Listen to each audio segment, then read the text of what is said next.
Good morning, good evening, good afternoon, wherever you are in the world. I'm Sam Matler, and this is the EDMProd podcast, a talk show and interview series where I talk to artists and other interesting people in the music industry. And today we've got a very interesting person on the show. His name is Budi Voogt. He's the founder of a well-known label called Heroic Recordings. He manages a number of artists, including San Holo and Arc Patrol. And he's also the author of the Soundcloud Bible, which I've recommended to many people. In this interview, we dive deep into the music industry, answering common questions like when should you choose a manager as an artist? What will record labels look like 10 to 20 years from now? Can Apple Music take down Spotify? And how can you effectively pitch your music to YouTube promotional channels? We also answer a range of other questions, but you'll have to listen to the show to find out what those are. And before we get into it, I just want to remind you that you can subscribe to the EDMProd podcast on iTunes and leave a rating and review. Ratings and reviews help the show get into the charts so that more artists and producers can find out about it. So it'd be awesome if you could take the time to do that. If you're not listening on iTunes, you can go to edmprod.com/iTunes and it will redirect you to the podcast page on iTunes where you can leave a review. Anyway, let's get down to business.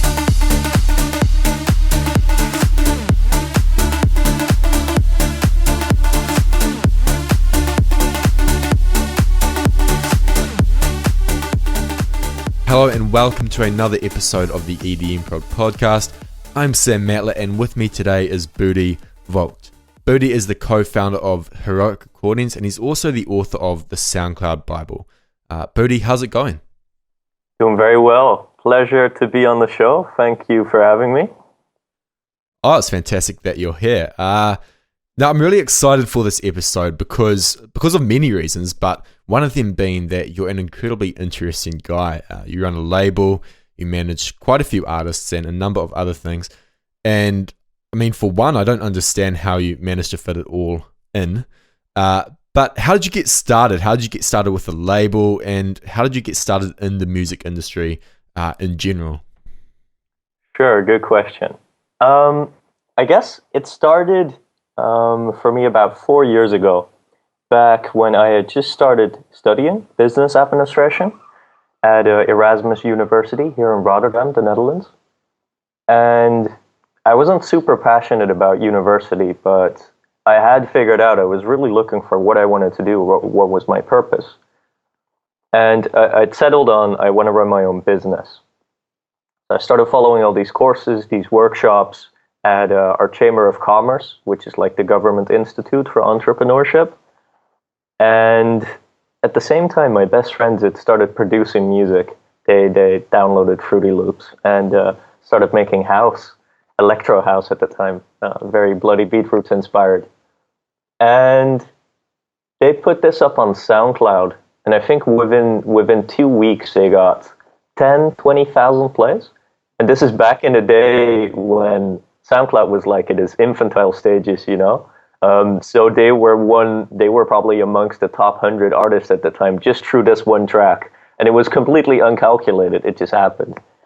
So I guess very, very serendipitously, this came together, and we were kind of like, okay, there's some opportunity here.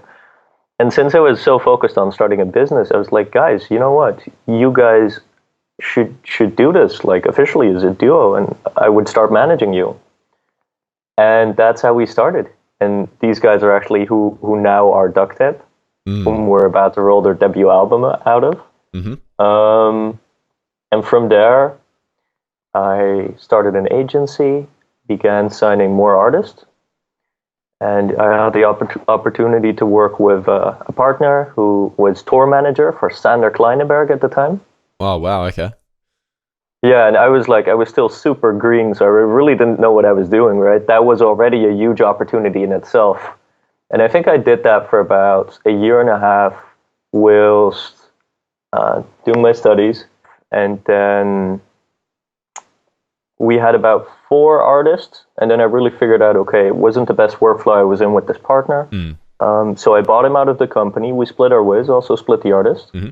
And from there, really started focusing on the guys that we had, And we figured out like, hey, they're so talented, so much potential, but they didn't have the statistics really to back up what we were trying to do. So I was knocking on these big guys' doors, right? But we couldn't get their attention because they looked at the numbers and they were like, okay, these guys are not there yet.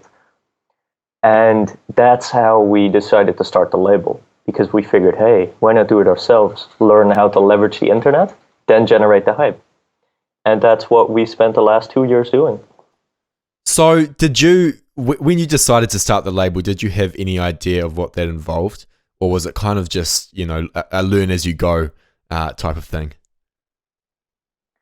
I think initially we had no conception of what it would become. Like our idea was, okay, we'll start a label. We could distribute to stores and maybe push promos to DJs. And of course, it's much more than that. Yeah, it is. And we'll get into that. But this is a rather difficult question for someone like you, because you do a load of things and you don't really live a typical life. But what would a typical day look like for you? What would you work on?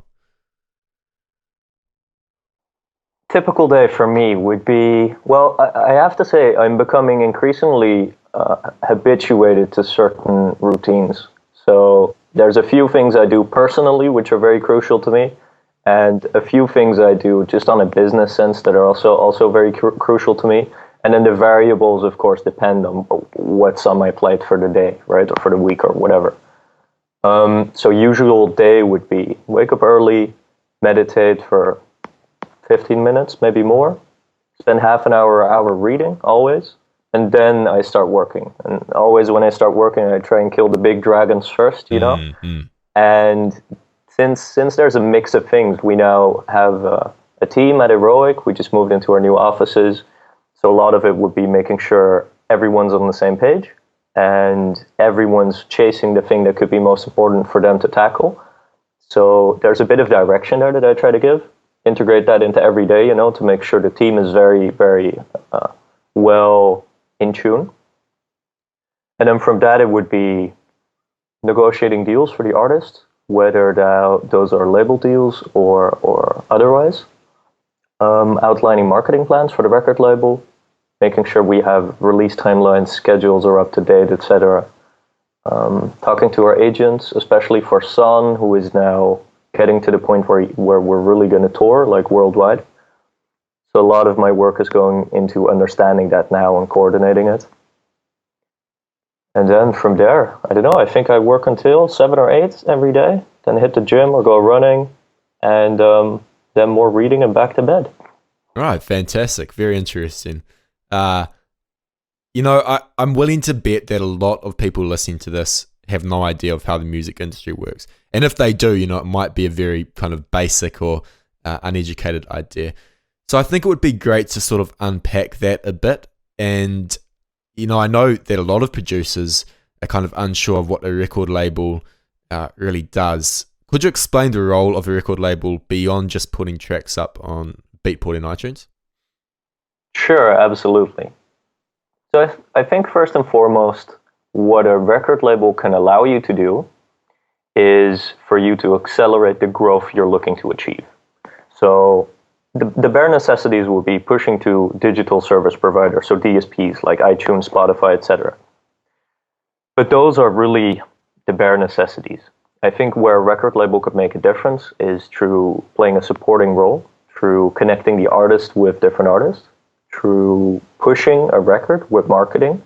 And then depending on the label, of course, there would be a focus somewhere. But something we do with Heroic would be push the blogs, push the YouTube channels, make sure the tastemakers get it, maybe radio tastemakers as well, or specific DJs. And I think a big part of it also that we try and do, but also that I think the most successful labels do, is that they serve as a sort of a family, So you sign with a label and you will have a recurring home to push our music. And the more you work together, the more involved the label will become, because they're going to have a bigger return on their investment, because you're going to be back, right? And your marketing efforts are also going to be better coordinated if you're more in tune with how to collaborate. Right, I see. So for you personally, are you generally looking for artists who who you want to work with long term? Because I know there are some labels out there, typically smaller ones, who don't really care about the long term kind of relationship, and they'll just release the odd single. I mean, how does that dynamic kind of work with Heroic? Sure. A very good question, actually. I think there are multiple business models for record labels. So there would be one that is very focused on scale and volume. Take a record label such as Monster Cat, for example, who releases 3 records a week every week. Or a Spinning, who does 10 a week. And an Armada, who probably goes far beyond with the amount of imprints they have. And with their size comes a sense of being able to do that on one-off releases. But if you're to contrast that to, for example, a future classic, the record label Flume, for example, Australian-based, they have a much more boutique model where their agency is intertwined with the label. So instead of releasing a lot of music, they only release selected issues of certain artists who they typically also represent for management or for bookings, where the release is much more a vessel to kickstart the artist than it is serving as content for the label. Oh, I see. That makes a lot of sense. One thing that I get a lot of questions about, surprisingly, is the role of a manager. I think a lot of people don't understand that. Sometimes they can't differentiate between what a label does and a manager does. Could you quickly explain that? Absolutely. So to come back to the previous point, so what we do with Heroic is we also have the boutique agency model. So what I would like to do as we grow is our labels serve as vessels to kickstart the artist, but then we filter out the artists who have the most potential, who get the best response of the market, and are the most pleasurable to work with. And we bring them in and we do management and we really kickstart them. And right now, Heroic can't be the final destination. So we deal with other labels, right, in order to kickstart or continue an artist's career beyond what we can do with Heroic. But I hope that in 3 or 4 or 5 years that our position as a label goes more towards the upper echelons. And then to answer the management question, I think more than anything, it is a matter of deciding upon how you're going to make your decisions based on for whose betterment. So for example, if we are acting as a label for an artist, right, then we would typically act in the best interest of the label. Whereas a manager has a lot of the same activities, but it must always act in the best interest of the artist. So for example, we have some artists on the Heroic label, right? And if they're just releasing EPs with us, we're not doing management, right? Then our role to them would be, of course, marketing, supporting, pitching to the right tastemakers, etc. Maybe also a degree of branding and also giving them some free managerial advice. But we would always do that, of course, supporting for the artist, but also to really support the label. Whereas from a management perspective, it goes far beyond, which is why, for example, we're doing deals with Monster Cat and Spinning and etc. for guys like San Holo, even though they're represented by our agency. That's right. I see that clears up a lot of things. I suppose a follow-on question from that would be, and this might be a hard one to answer, but when is the right time to get a manager? Because I know some people kind of jump to it a little bit too quickly at times, and other artists wait a little bit too long and get burned out because they can't manage everything. I mean, what's your opinion on that? Very good question. One that I get a lot as well.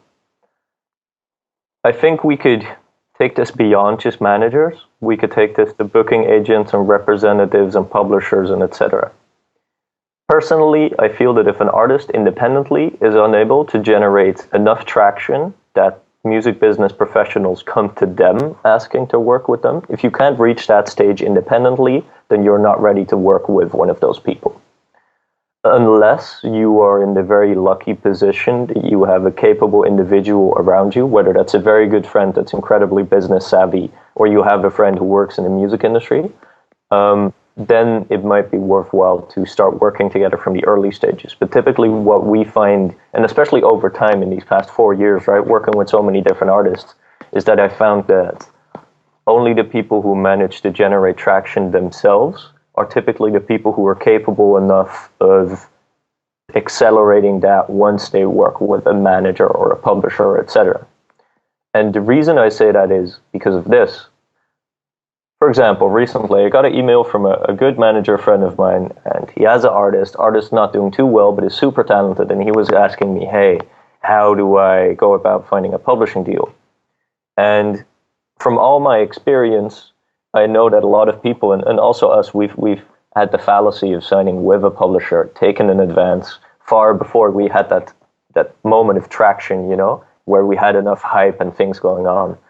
And the problem there is that the publisher just does a lot of these deals and basically hedges their bets by, for example, signing 30 artists in 6 months, so that if one of them blows up, then they're going to recoup their other advances, right, their other investments. However, that publisher, of course, is never going to work for all of those 30 people as much as he's going to do for the one person that blows up or for someone who's already blown up. And I think that's basically it. And artists typically think that if they aren't able to generate that traction, that a manager or a publisher, etc., will be the solution. Mm-hmm. Right. Very interesting. Over recent years, a lot of artists have been taking a completely independent approach. And I think this has a lot to do with the rise in social media, giving them the ability to do that. But a lot of them will release their own music either for free or on another platform like Bandcamp, and also take control of their image and marketing. Does this kind of independence pose a threat to record labels? No, I think it's great. Because for exactly the reasons I explained before. It's like if an artist is independently able to generate traction, then that is the mark that will signal all the other music business people, right? Whether record labels, A&Rs, publishers, agents, managers, that there's something going on that they need to investigate. And for us as Heroic, I think we also thrive on leveraging these digital solutions. And the bigger the communities exist there, the more people we're going to be able to draw if we market successfully on those platforms. Okay, I want to talk about Spotify for a moment and just running a label in the 21st century. So I remember back when Spotify kind of started gaining traction, a lot of people said, things like it would be the death of the record label, or that running a successful label would no longer be profitable for most people. I think people would have said this back when iTunes and all these other digital stores started gaining traction as well. I could be wrong, but I feel like there's kind of a bias to think that these new technologies are bad. But do you think it's harder to run a label now in 2015 than it was, say, a decade ago? Probably. Okay. Definitely if we were to say 15 or 20 years ago. Because what's happened is, don't get me wrong, I think that all these changes, right? I think the segue from LPs to cassettes to CDs to downloads to streaming, I think those are great and inevitable changes, right? I just think that the nature of the music industry is that because of physical records, the margins were so big that the music industry grew into a multi-billion-dollar business, which peaked around 1998. And what happened then is once iTunes was kickstarted, right? And then also the issue of piracy, of course, was becoming a very big thing. And now, especially with streaming, what's happened is because the distribution of content became more efficient, it also very much marginalized the amount of profit the music was able to create, right? Because physical records, there's a lot more profit to be made on the sale of a CD than there is on the download of an MP3. And the technological industry, right? Just technology in itself, and also internet and adoption of internet, that happened a lot quicker, that development, that adoption, that change, than the, at the time, very bureaucratic music industry was able to adopt to that and figure out changes in their business model to cope with all these changes. So So what you see is, I just wrote an article about this. Like since 1998, the total amount of revenue generated in the music industry has just dropped year after year after year after year. And with the current trajectory and with the rise in digital sales, it will take another few years until the total size of the music industry, right, yearly revenue, is going to go up in comparison to the year before again. Because still, like right now, digital downloads account for 52% of digital income. Okay, yeah. And of course, like downloading is going to fade, right, with further adoption of streaming. Yeah. But still, 2014 was the first year where the same amount, or like the same percentage of physical revenues were generated by digital revenues. 2014 was the first year. So before that, there was never ever a time when digital was as much income as physical, right? So now we need to get to a stage where the growth in digital can overcompensate of the total shrinkage in industry, economy. Right. Okay. That's fascinating. I mean, this kind of leads me to another question, and it's one I've had on my mind for a long time. And I mean, I don't really have the knowledge to generate an answer, but say 10 to 20 years down the track, how do you see labels being different? I mean, because I think they're going to be a lot different in terms of how they generate revenue. But how do you see them changing? Very good question. And this is I have no definitive answer to this. This is something we struggle with daily, right? To figure out how to do this, especially because we as a record label have not yet attained the size where, even though we have small margins, that it's extremely profitable. So we're still very much figuring out, okay, how can we optimize cash flows? And I think one thing you're going to see is that the business models underlying digital distribution in all forms, whether that's sales on iTunes, streams on Spotify, Apple Music, or even music consumption on ad-supported platforms like YouTube or SoundCloud, I think those business models are going to be optimized in favor of the rights holders. Because the only thing that's holding that back right now is the lobby from the big established industries, such as the music industry itself, right? So major labels. For example, with the scandals about the deals with Spotify and SoundCloud, et cetera, et cetera. But also, for example, think about the radio and TV industry in the US, who has permanently been lobbying against the payout of neighboring rights for public performance of masters, which in the rest of the world is a very, very common thing that's adopted by pretty much every country. And I think as everything shifts in favor of the rights holders, right, and the content creators, and especially because the internet basically forces the trend that way, I think slowly the business models are going to adapt. So for a label like us and other independents, I think it will be very much about optimizing revenues and collection through these digital means. And then a lot of it will also be, okay, how can you figure out how to make money on merchandising and on sales of tickets and shows? Do you think you'll see, do you think we'll see more kind of creative business models? Like I know that Skrillex's label, The Nest, I know they have some sort of subscription thing, or at least they did last time I checked. Do you think you'll see more of that kind of thing? Absolutely. I think the big trend here will be this, because there's such a low barrier to distribution.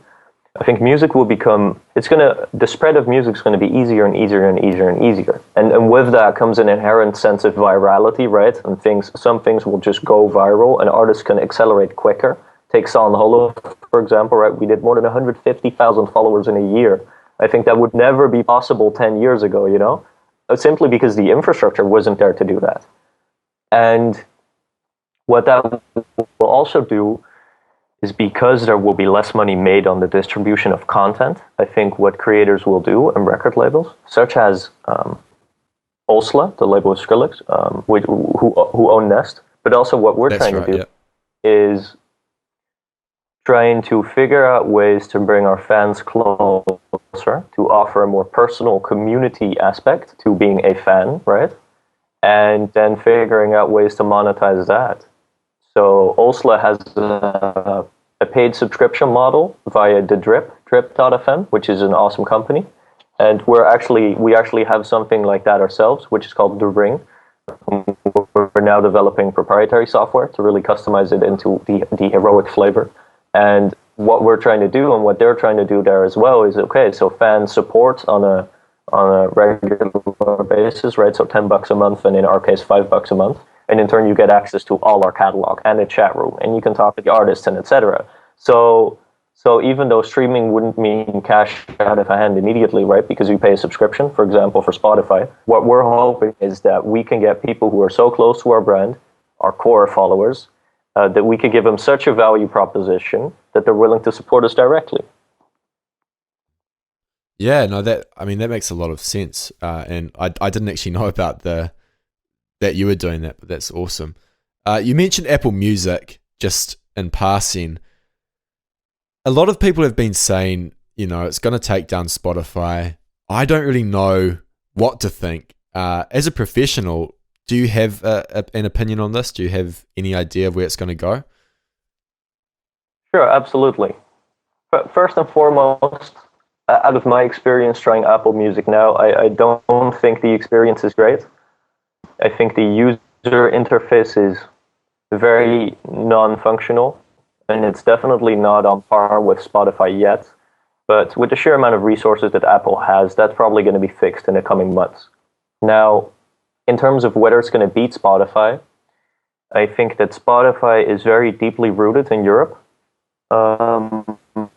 It pretty much dominates the market. I think the last figure I heard here in the Netherlands is that 7% of all Dutch people have a paid Spotify subscription. 7% of all Dutch people? Yes, 7% of the Dutch population have a paid Spotify subscription. That's insane. And the last time I looked at digital figures, I know that, for example, Sweden, right, it's a Swedish company, that they had 92% of all the digital music revenues were coming from streaming services. And I bet you the majority of that will be Spotify. However, the US still has a very download-driven culture. There's also still a lot of physical sales. So I think that what will happen is that, you know how they say a rising tide lifts all boats? I think that's going to be the case with the launch of Apple Music. I think they will be driving the trend of adoption of streaming in the US. I think in turn the total market share will grow. I think that will not outcompete Spotify, but rather give them a bigger market share to tap into. And one thing that's going to make a huge difference, of course, is that Spotify has, up to date, never been a profitable company. So they've never had a budget that they could allocate towards marketing, especially advertising. So all their venture capital has been used to sustain the scale of growth. Whereas Apple, of course, has such a big bank account that they will be able to run marketing campaigns of an extent that is, that will change the game. But I think in turn, it will convert so many people to streaming that everyone benefits. I like Spotify. I think there's that there's that kind of, that bias to favor the underdog. And I feel like Spotify is the underdog in this case, especially going up against Apple. But look, time will tell. Anyway, I want to change gears for a moment. I've read your book, The Soundcloud Bible, and I have to say it's absolutely fantastic. I think it's one of the best resources for marketing music in the modern age. What drove you to make it? Firstly, thank you very much. The reason I decided to write the book is like I explained before. When we committed to starting the label, it was because we figured out that in order to open the doors of the big players, we needed to have leverage. And that leverage translated into hype, right? Building fan bases, being able to show plays, and the people were into the music. And the best ways to do that as independent artists, right, or as an independent manager, would be to leverage the internet. Because SoundCloud was really the thing that got us started, we got very accustomed to playing that platform and figuring out how we could use it to get plays, to get promotion, to get out there. And when we started Heroic, it was very crucial to our growth, and it is still, and for an artist like San Holo as well. And I think I realized about a year and a half ago that there wasn't a big resource. There was no comprehensive resource about SoundCloud out there. So I had the goal of wanting to write a book, and I was just Googling and trying to find something. There was just nothing that I found satisfactory. So that's why I set out to write the book. Right. So obviously it's about SoundCloud, but you go into a lot more than just SoundCloud. Can you give us a little bit of an overview of what's actually in the book?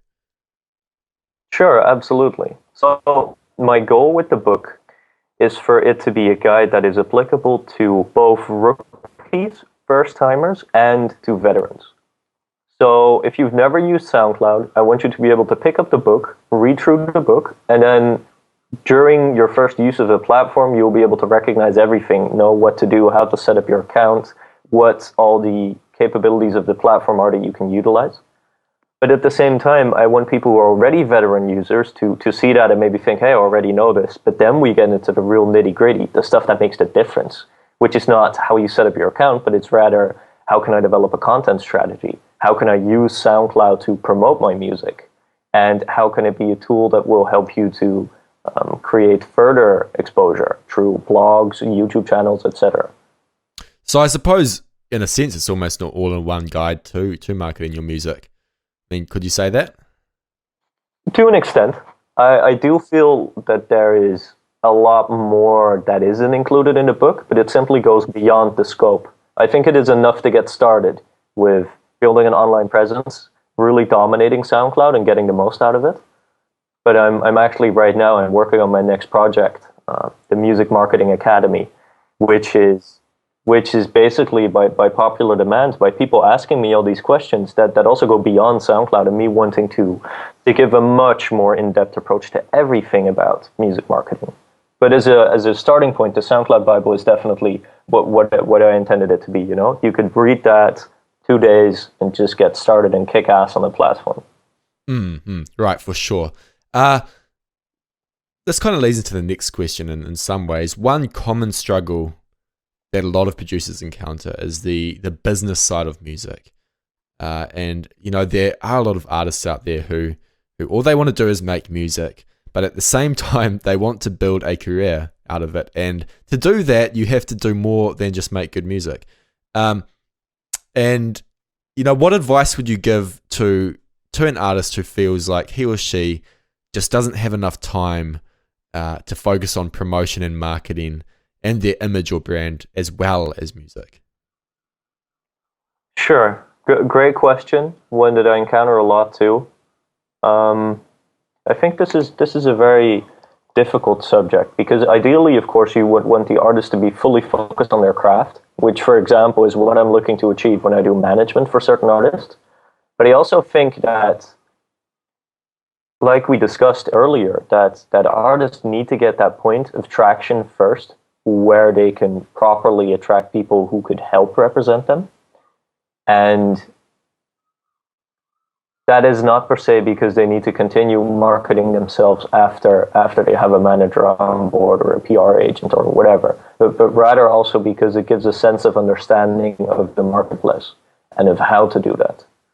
And I think even that, let's look at a guy like Art Patrol or Son Holo. Even though I do management and we have label backing behind it, and there's a team, you know, and professional agents and etc., a lot of it also will be about how they communicate with their fans, what their conceptions are on how they want to promote their music, but also how they want it to look, what the visual aesthetic should be. So I definitely think it's an inevitable part of being a successful artist is understanding that marketing game, even if it is only up to a certain extent.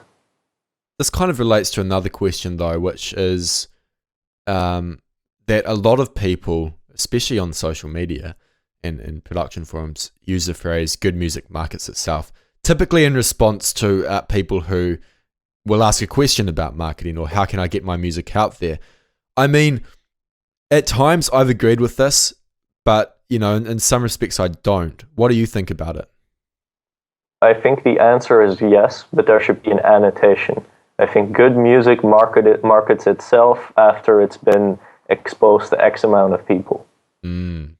You know, like, the same thing. If you're an amazing painter, right, you just sit inside all day, year in, year out. You make the most amazing paintings, but you never take them out of your house. Then yeah, that's, that's like you're never going to win.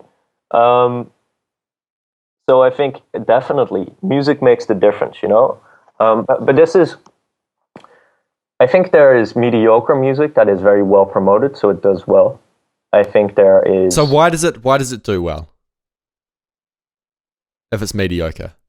It's a good question. I think there's an extent of marketing where music can be mediocre enough to still satisfy the common people's tastes, and therefore the marketing, if it's strong enough, will be able to saturate the market. Think about really stupid pop music that dominates the charts, right, and radio. I think that it hits that baseline level of satisfaction for the masses, but it's not per se artistically next level. Right. Yes. But with good marketing, and especially from big record labels who dominate charts and certain slots on the radio, those can just be pushed into getting traction. However, of course, this process becomes a lot more efficient if the music is actually great. And I think the artists need to realize that, like, I think a good comparison here would be blogging, for example. We had this discussion earlier, you and I, about content and how much should you create and how much should you promote. And I think consistency is absolutely key with music, like put out a single a month, for example.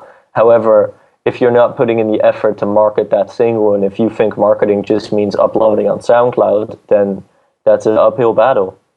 That's true. Yeah, no, definitely. And one thing that comes to mind, actually, have you read Seth Godin's book, Purple Cow, or The Purple Cow? I think it's just Purple Cow. I have. You have? I have not. You haven't? Oh, so I can't remember who talked about it. I think it might have been Bill Gates. But it's a very good book for artists to read because, basically, Seth Godin says, or how Bill Gates put it, I haven't read the book, but I plan to. He says, if you're driving down the country road and you see a cow on the side of the road, you're not going to really care. It's just, a normal thing. If you see a purple cow, however, you're going to stop, you're going to park the car, you're going to take out your phone, take a photo, put it all over social media. And in a way, this kind of relates to music. If you have a song that is a little bit generic, average, if we can use that word, you can market it, but it's not going to really naturally or organically go viral. So I think that's an important point for those listening. Like you said, it's much more efficient to push good music. I suppose it takes a bit of work out of the equation because I'm trying to think of a song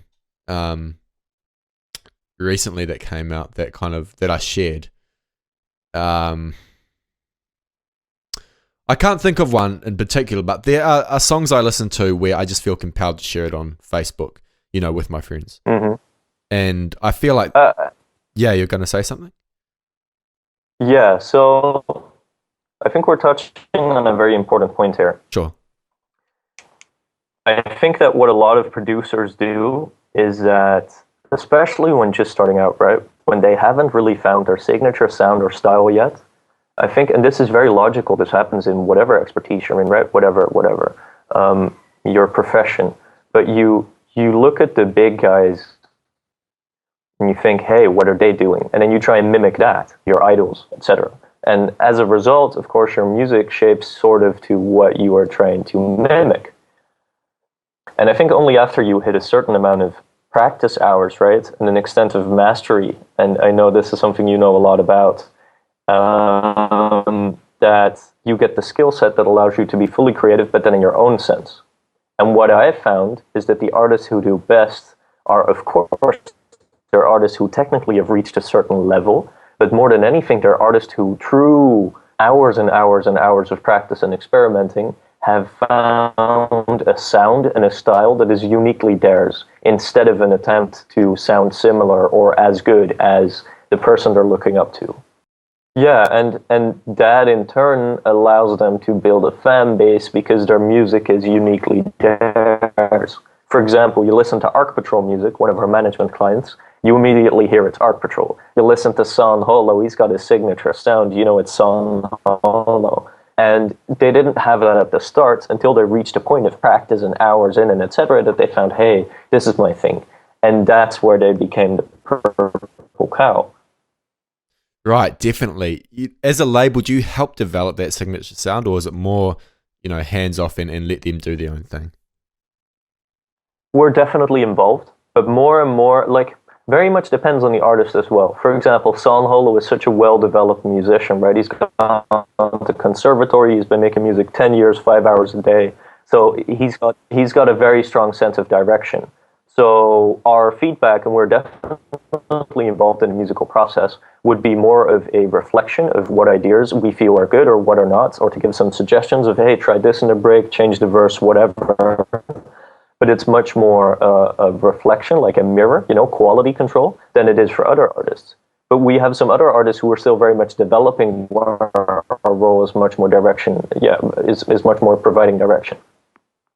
Right, I see. Very interesting.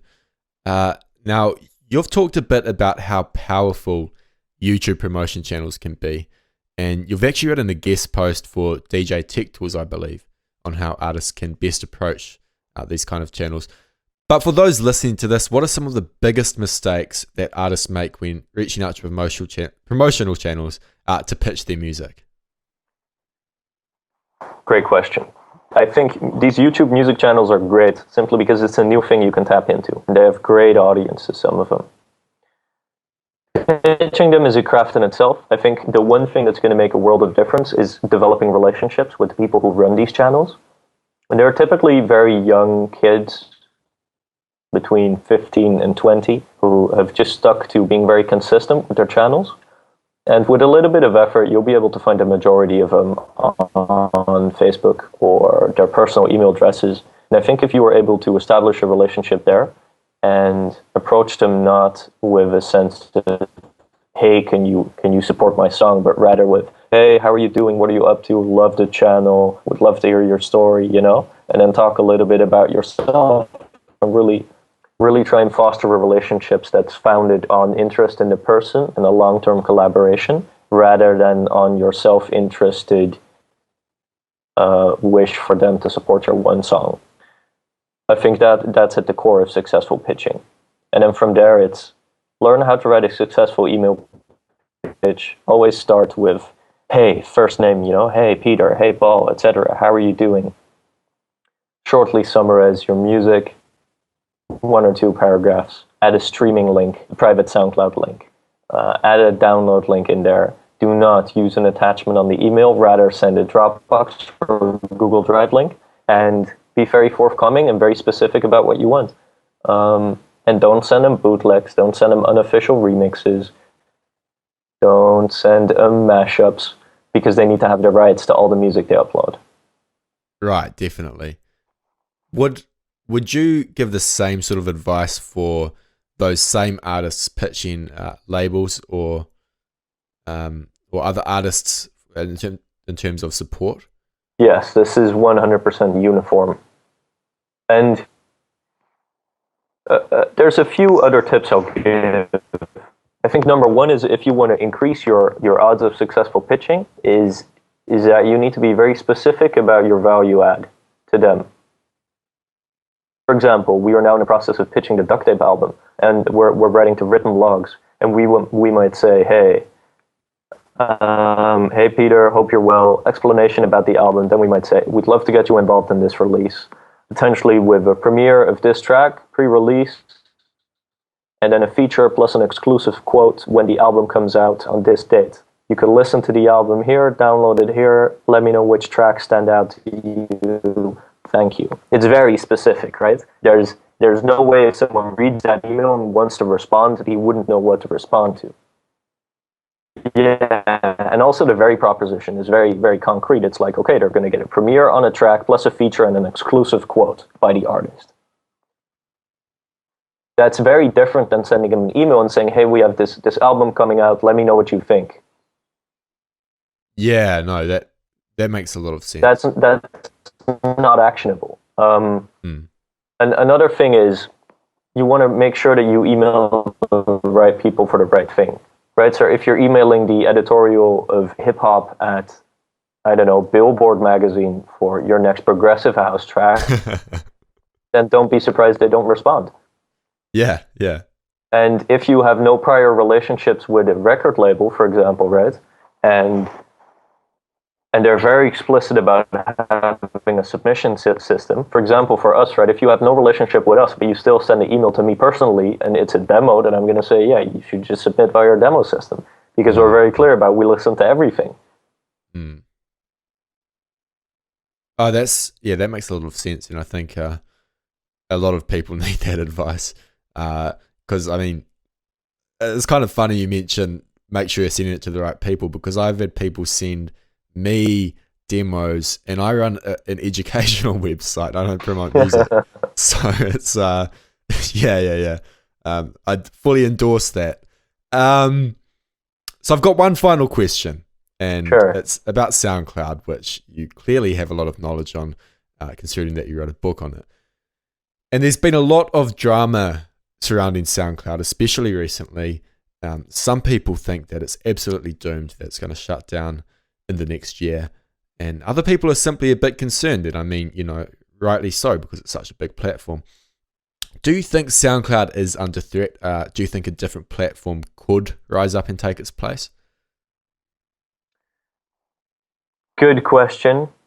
I feel that all the changes SoundCloud are making now are inevitable with the amount of growth they're experiencing. And like December 2014, they reported 175 million monthly users, listeners, I think. That's a huge number. And I think they're growing exponentially, so that number is gonna be much bigger now. And with that, of course, they're using a ton of music of a ton of rights holders, especially major labels. And up until the launch of on SoundCloud, the advertising platform, I think there was no remuneration. So it's very logical that the major labels said, like, hey, we want to get paid for this use. So that's why SoundCloud started running advertisements, which are now only listenable in the US. But for example, we as a record label have already started monetizing our content, and it's actually opened up a revenue stream. And they are just adopting their business model to the point where this monetization becomes sustainable. But I also feel that in order for them to do that successfully, but also for them to thrive and keep expanding, they need to get a bigger influx of money. So they've been attracting a lot of venture capital, but there's also rumors that they don't have, that they're running low on funds and thus need to do more things to make more money, such as restricting plays on embedded players, right? So more people after X amount of plays are forced to go to a website so that they could hear the ads. I think it's inevitable, but it does mean that SoundCloud is growing, and it does mean that rights holders get paid. So all in all, I don't think there's a lot to worry about beyond the very small artists complaining like, hey, I can no longer put a track I don't have the rights to up on a platform that I don't own. Yeah, I mean, that's fair enough, though, if you don't own it. Do you think, I wonder if they have a bit of a PR problem, because I see nothing but hate for SoundCloud on social media, particularly Facebook, and I've seen some people say that if they put ads on it, and obviously they have now, that they would stop using SoundCloud, and even more than that, actively work against it, to not let other people use it. I mean, do you think that's a bit of an overreaction? I think it is inevitable. We have a Dutch saying that is that the highest trees catch a lot of wind. In other words, I think that with the sense of scale that SoundCloud is reaching, that they're going to get a lot of hate. But I also think that the people who are complaining about the advertisements on SoundCloud are either the artists who are not making money off making music, or they're the 15-year-old kids. And I think all the artists who do have a successful career and make a living off music, whether that's through digital sales, touring, a combination, or whatever, right, or publishing income, I think these are all the people who realize that opening up a new revenue stream through people getting paid for people listening to their music is a good thing. And I also think that at the time when YouTube started rolling out ads, right, everyone was like, hey, ads on YouTube, super annoying. And then 3 months later, everyone was used to it. Yeah, so I don't really see it being a big issue. Right, cool. I've got two last questions, and they're just quick ones. What piece of advice would you give someone who's listening to this, an artist, who feels that they're at a certain level technically, in terms of technical skill where they can make good music, and they want to start growing themselves as an artist and their brand? What one piece of advice would you give to them? Great question. I would say build a release plan for yourself. Look very critically at your music. If you have 10 tracks, cut out the 3 best of them, drop all the other ones. Figure out how you can put out one piece of content every month, then figure out a plan on how you're going to promote every piece of that content. And you're going to tap into YouTube channels, SoundCloud channels, written blogs, maybe radio tastemakers, maybe some DJs or other musicians. You're going to build databases for each of those, and then consistently you're going to keep rolling out that music and marketing it and growing your database. And then after you've done 3 months, you add another 3 months, and then suddenly you'll see 6 months, I've put out 6 tracks, I've built a database of 200 contacts. That's very good advice. It's actually practical too. What is, for someone who wants to learn a bit more about the music industry, is there a book or resource other than your own blog, which I have to actually plug in here because it's really good? Is there a book or resource that you would recommend? Of course, I would not recommend my book. No, absolutely. It will give you a sense of how to really get the best out of SoundCloud. But beyond that, I would say read The Simple Guide to Music Publishing. I'd say read, yes, which is great to start understanding copyright. I think you also want to read Passman's All You Need to Know About the Music Industry, the music business, which is a great read. And I think those two together will help you understand the business more. Especially because publishing and All You Need to Know About the Music Industry, those 2 books are very much also rooted in the old business model.